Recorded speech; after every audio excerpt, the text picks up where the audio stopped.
तर बघा इथं जे बिचक्या होत्या ना त्या मोजवायचं काम चाललंय, कारण पाऊस आला का नाही इथनं सगळं पाणी आत येतं आणि इथं असतात आपले हे अंतरा कांबराचे कपडे, ती सगळी भिजतात. त्यामुळे आता पावसाळा सुरू होणार आहे, त्यामुळे आपण हे काम करून घेतोय आधी. आणि इथं जी फडकी लावली होती ना कपडं ती काढणार आहे आता. थोडंसं मम्मी गुडगा लागलं गुडघ्याला माझ्या.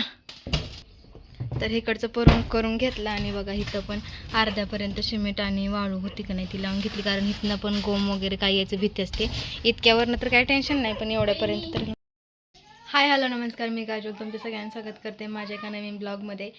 कशा असं की जण मस्त मजेत आणि आनंदात असाल. 2 दिवस ब्लॉग नाही आला त्यासाठी सॉरी, आणि प्रत्येक वेळेसच म्हणत असते तर असं चला आता पावसाळा सुरू होणार आहे, म्हणजे काय काय ठिकाणी झाला आहे, पण आपल्याकडे पण लवकरच सुरू होईल. तर पावसाळा सुरू झाल्यानंतर काही कामं आपली राहतात आणि ते करणं होत नाही ना, ते आपण करणार आहे. म्हणजे गोधड्या धुणं असो, घर साफ करणं असो, कारण पावसाळा सुरू झाला का धूळ वगैरे काही उडत नाही. आता इतकी धूळ झाली घरात अक्षरशः कपड्याच्या भांड्यांना तर चटरट आला आहे. तर ते सगळं मी बाहेर नेऊन ठेवलं आहे, ते सगळं घासणार आहे. वरचे पडदे वगैरे किंवा वॉशिंग मशीनला जे मी लावलेलं आहे ना पडदा, तो हे पडदे सगळं मी धुवून टाकणार आहे. आणि छोटं छोटं रग पण आता निरमा कमी आहे, त्यामुळे आजच्या जेवढा निरमा आहे ना त्यामध्ये होईल तेवढं मी करणार आहे, बाकी उद्या करणार आहे. पण आजचं म्हणजे महत्त्वाचं भांडी घासणं असणार आहे, कारण आज लाईट आहे देवाच्या कृपेनं, पाणी पण आहे, त्यामुळे करून घेते पटपट. तर चला दिवसभर कसं कसं होतं कसं कसं नाही होत ते तुम्हाला दाखवते. आता गरम तर लय होते, उन्हात सगळे कामं करायचे ती, पण पर्याय नाही, नंतर ते काय होणार नाही आणि ते राहूनच जाणार. आणि जरी मी मशीनला गोधड्या वगैरे लावल्या तरी सुकवायला थोडं तरी उन्हात सुकवावं लागतं. तर आपलं घर एवढं मोठं नाही किंवा त्याच्यावर रशी बांधावी आणि सुकायला टाकावं, त्यामुळं. तर चला आता घेते. आता मी इकडं पाणी ओतलं मशीनला. पहिल्यांदा हे पडदं काढलं तर का नाही, पडदं ती आणि हे काही 2-3 पडदा आहेत ते टाकून देते आणि मग भांडी घासते, तोपर्यंत ते धुवून होते. चला तर सगळा पसारा काढून घेतला बघा आणि बाहेर नेऊन ठेवला. आणि भांड्याची मांडणी वगैरे पण घासून घेतली. आता मला बाहेर नेता नाही आलं कारण इथं बांधलं आहे, त्यामुळं तर मी आतमध्येच पाणी आणलं आणि घासणीनं घासली.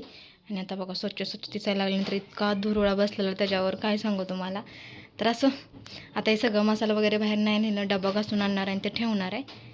आणि कपाटावरचं पण सामान ठेवलं आतमध्ये, कपाट पुसून घेतलं. आता हे कपाटाचं आतमधलं आहे ना ते मी नंतर लावणार आहे, कारण मला बाहेरचं कामं पहिल्यांदा आवरून घ्यायचे आहेत. इकडचं पण वरचं आवरलं. हा घोडा इथं होता तो वरती ठेवला, कारण इथं बसणार आहे आता दुसरी कपडे. आता पंखा वगैरे ठेवावा लागणार आहे, त्यामुळे म्हटलं तिकडं ठेवून टाकावं. आणि लाईट गेली होती त्यामुळं मशीनचं टायमिंग पुन्हा वाढलं. तर असं चला आता मी घेते भांडी घासून. बाहेर बघा किती गराडा नेऊन ठेवला, इकडं निमा गराडा पडला. गपकी काढ नको. काय घेतलंय इकडं बघा, सामान आणून ठेवलंय. आता एवढं सगळं मला घासायचं आहे, ह्याच्यात नको असणारं सामान मला फेकून द्यायचं आहे, असं करायचं. आणि हे बघा वातावरण कसं झालंय, आबाळ आल्यासारखं झालंय सगळं. ऊन नाही आहे, पण ऊन नाही तरी पण असं गरमी होती आज. असं चला पटपट आता हे सगळं मी आवरून घेते. आता पटपट होणार नाही आहे, पण बघू होतंय का, ट्राय करते. कारण एवढा सगळा पसार बघून काढलाय तर खरं, पण आता ते बघून आळस आलाय, पण करण्याशिवाय पर्याय नाही, या करावं तर लागणार आहे. भांडी तर बघू शकताय किती येते या. आणि कपडे पण धुवायचे आहेत, ही कालची कपडे आहेत ती मशीनला लावलेली नाही, हातानं धुतलेली, पण ड्रायरला मशीनला लावली, कारण काल दिवसभर लाईट नव्हती. लाईट आल्यानंतर ड्रायरला लावली, तर रात्री माझ्या लक्षातच नाही ते कपडे त्यातच राहून गेली. आता म्हणलं चला सकाळी तर ते बाहेर काढूया. तर सुकलेली असते ती, पण वास पण नाही आहेत, पण तरी पण आपलं लावायची म्हणून बाहेर सुकायला लावली. तर चला आता ही पोरं इकडे खेळते ती, मी घेते भांडी घासून. बघा आता ऊन आलं, कसलं ऊन पडायला लागल्या. आणि लवकरच थोडंसं घरातला हेराफेरी करते आणि लवकरच होमटूर देते. आता ऊन नव्हतं या, आणि आता लगेच आलंय. गप्पा की मी काही झाडं पण लावली ती इकडं, तर ते तुम्हाला होम टूरच्या ब्लॉगमध्ये बघा भेटाल. इकडं काही झाडं लावली ते थोडंसं बघून घ्या. तर ते जेव्हा मी होम टूरचा ब्लॉग बनवलं ना त्यात तुम्हाला बघायला भेटतील. असं चला आता चला घेतो भांडी घासून. दिवसभर जेवढं होईल तेवढं शूट करणार आहे आणि अर्धा ब्लॉग मी तुम्हाला दाखवणार आहे. ती मोठं गमेला मोकळं आहे का तिकडचं?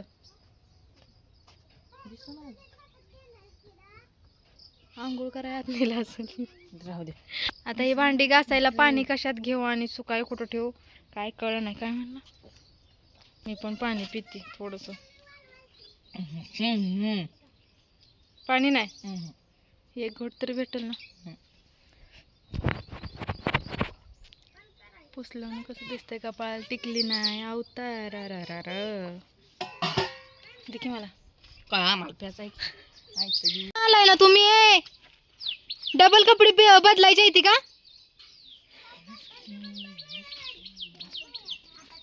आता ना चुलीवर स्वयंपाक करावा लागतो पण चुलीची ही अवस्था झाली तर ना मी आता याला लिपणार आहे आणि थोडंसं शिमीट आहे माझ्याकडं. का होतंय फोनला तर ह्या शिमेटनं थोडंसं त्यात वाळू वगैरे टाकून लिपून घेणार आहे शिमेटचं. आणि इथं बघा गुलछडीचं झाड आहे ना त्याला कळी आल्या मस्त वाटते. आणि काय काय झाडं लावली ती ना ती तुम्हाला नंतर बघायला भेटेल. थोडी थोडी दिसली तीच पण छान लावली ती आणि छान दिसतंय. पण आज सगळं धुवायचं आहे म्हणजे काय म्हणतात पाय पुसणी सगळं सगळं धुवून टाकायचं आहे. आणलं नाही बरं तूही गम्याला कर पाणी बसणार नाही इथं लावलं असतं ना. आणि मला ना भरपूर सारे बदल घरात करू वाटतं पण कसं झालंय हे फिक्स सामान आहे. हे जरा हलवलं नाही एका जागेवर दुसऱ्या जागेवर ठेवलं ना तर एवढा असं जागा राहतोय ना मध्ये एवढा पेस तो काही राहत नाही. तुम्ही आधीचे ब्लॉग जेव्हा मी रेंटनं राहत होते त्याच्यानंतर इकडे आलेले राहिला तेव्हा बघितलं असेल बेडच्या जागेवर कपाट ठेवलेलं कपाटाच्या जागेवर बेड ठेवलं तर इतकी कमी जागा राहिलेली ना झोपायला. आमच्या जागरणाच्या वेळेस सगळी माणसं इकडे झोपाय होती तर आम्हाला जागा पुरत झोपाय तरी पण आम्ही तसंच दाट वाटणं झोपलेलो कसं बसं. पण हे फिक्स आहे त्यामुळं आणि हे छान दिसतं घरात.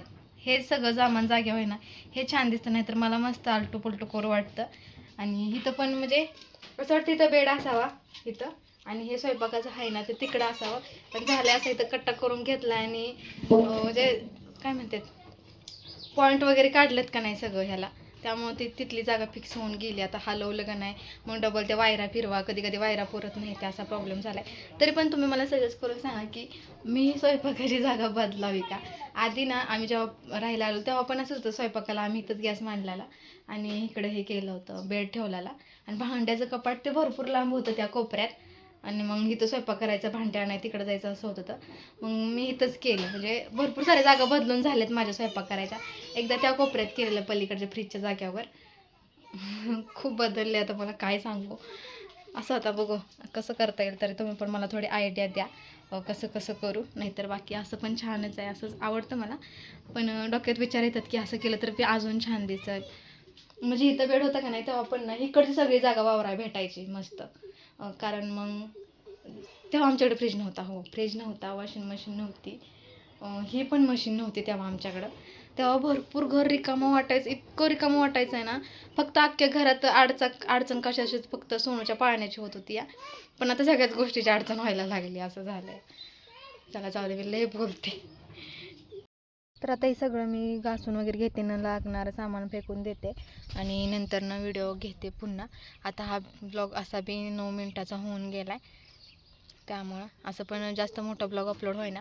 आबाळ आला तर सगळीच नेटवर्क जातं आहे असं होतं आहे. तर चला आता पहिल्यांदा टिकली लावते कपड्याला कारण टिकली नाही तर ते व्यवस्थित दिसत नाही असं झालं आहे. तर चला आता पाणी पिले पण आता डेबाळ्यासारखं झालं आहे. आता काम करण्याची इच्छा सगळीच गेली. आता डोळ्यावर झोपायला लागल्या. पण भांडी घासणं हा माझा पहिला टार्गेट आहे कारण पाऊस आला का नाही लय धिंगाण होणार. कुठलं पण सामान आत नेऊ असं होईल त्यामुळे देव करो पाऊस येऊ नये. कपडे पण सगळे व्यवस्थित सगळे घड्या बिड्या घालून व्हावेत आणि मग पाऊस यावा. आणि तर मला पाऊस आवडतोच पण बाकी हा सगळा गराडा काढल्यानंतर कोणाला पाहिजे असतं या. ओके चला बाय बाय. उद्या भेटू एका नवीन ब्लॉगसोबत. छान असं घर सेट झाल्यानंतर ना कसं दिसतंय कसं नाही तसा तर माझा पूर्ण दिवस कामात जाणार आहे. बघू आता कसं होतंय कसं नाही ते तुमच्या संग शेअर करतच जाईन. चला